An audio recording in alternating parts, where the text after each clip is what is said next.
আজি যি কাৰ্যসূচী আৰম্ভ লৈছে কাৰণ ইয়াৰ আমাৰ যে বঞ্চু আছে একেতে মানে BTC এৰিয়াত 9 লাখ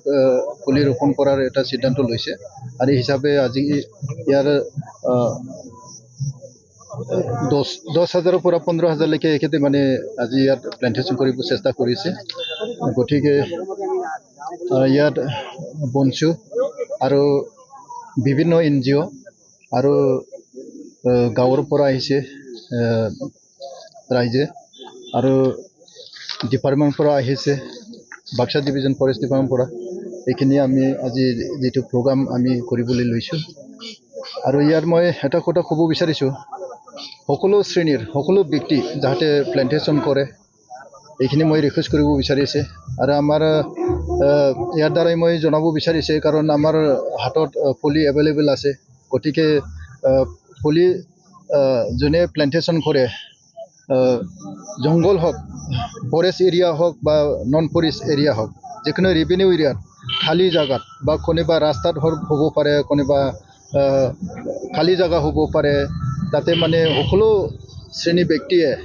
ইয়াত যাতে প্লান্টেশন কৰে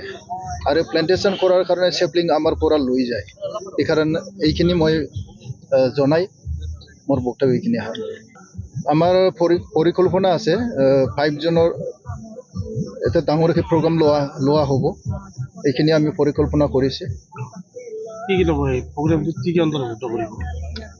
প্ৰগ্ৰামটো আমাৰ প্লান্টেশন প্ৰগ্ৰামে হ'ব ইয়াৰ মানে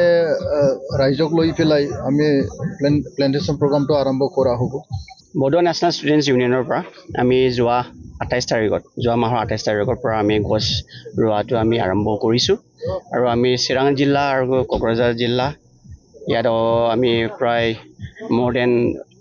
20,000 মান আমি গছ ৰুলোঁ আজি আমি থাৰ্ড টাইমৰ কাৰণে আমি ইয়াতলে বাক্সা জিলাত আমি আহি পালোঁ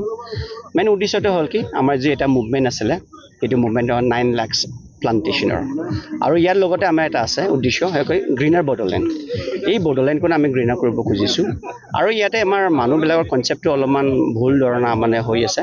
মানুহবিলাকে মানে গছ-গছনি কাটি আছে গছ-গছনি আমাৰ ফৰেষ্ট লেণ্ডবিলাকে ধ্বংস কৰি আছে নতুন ইনক্ৰচমেণ্ট হৈ আছে এই বস্তুটো মানুহবিলাকৰ আমাৰ কনচেপ্টটো আমি ক্লিয়াৰ দিব খুজিছোঁ এই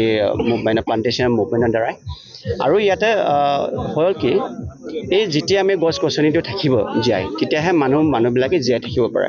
এতিয়া আপোনালোকে অনুভৱ কৰিব পাৰিব অহা মাহৰ কেইদিনমান 2 মাহ 3 মাহ অহাৰ পিছত আপোনালোকে most probably 50 ডিগ্ৰী চেলচিয়াছলৈকে যাব পাৰে তেতিয়ালে আপোনাৰ মানুহ হিচাপে আমি অনুভৱ কৰিব পাৰে প্লান্টেশন ৰোৱাটো কিমান দৰকাৰ সেইটো কাৰণে আমি এডভান্স আমি সেইটো ভাবি চিন্তা কৰি পেলাই আমি সেইটো গছটো আমি ৰুই আছোঁ আৰু সেইটোৱে ছিজন গছ ৰোৱা এই অক্টোবৰ নৱেম্বৰ ডিচেম্বৰত যদি গছটো ৰুৱে আৰু মৰি যোৱাটো মানে মেক্সিমাম চান্সেছ থাকে আৰু ৰুলেও নহয় আমি ইয়াতে ৰোৱাৰ পিছত মনিটৰ আমি সদায় কৰি থাকিম কিয়নো আমাৰ জিলাৰ ভিতৰত জিলাৰ আণ্ডাৰত কেইটামান আমাৰ আঞ্চলিক দল আছে ইউনিটবোৰ আছে তেখেতৰ দ্বাৰাই আমি সেইটো মনিটৰ কৰি থাকিম থ্ৰু ডিপাৰ্টমেণ্টৰ লগত ইয়াতে আমাৰ এই চুকী অঞ্চলত বহুতকেইটা NGOs উপস্থিত হ'ব পাৰিছে লগতে আমাৰ SSB ইয়াৰ পৰা আমি উপস্থিত হ'ব পাৰিছে আৰু লগতে আমাৰ ডিপাৰ্টমেণ্টৰ পৰা DFO ছাৰো আহিলে ৰেঞ্জাৰ ছাৰ আহিছে বহুত কেইটামান তেনেকুৱা NGOs আহি পেলাই আমাক ইয়াতে সমৰ্থন কৰিছে আমি অতি অন্তৰৰ পৰা আমি ধন্যবাদ জ্ঞাপন কৰিছোঁ কিয়নো আমাৰ টিমটো হ'ল কি 9 লাখ প্লান্টেশন সেইটো আমাৰ মুভমেণ্ট হয় তাৰপিছত ইয়াতে এটা আছে আমাৰ এটা টিমটো হ'ল 1 tree 1 student 1 future সেইটো টিমটো লৈ পেলাই আমি সেইটো আগবাঢ়ি গৈ আছোঁ কেতিয়ালৈকে সম্পূৰ্ণ কৰিব সেইটো এটা সীমা নাই আমি সেইটো অনলি আমি এটা 9 লাখ বুলিহে দিছোঁ কিন্তু যিমান পাৰে ইয়াত 9 লাখ ওপৰও যাব পাৰে ইয়াতে কোনো সীমা নাই আমি প্লান্টেশন আমি কৰি থাকিম অকল 3টা ডিষ্ট্ৰিক্টহে আহিছে অকল 3টা ডিষ্ট্ৰিক্টহে আমি কৰিছোঁ আৰু বহুত কেইটামান ডিষ্ট্ৰিক্ট আছে পাৰাপক্ষে আমি বডোলেণ্ড বুলি মেনশ্যন কৰিছোঁ বডোলেণ্ডটো কমপ্লিট কৰাৰ পিছত যিমান টাৰ্গেট আছে আমি অসমলৈ আমি যাম আৰু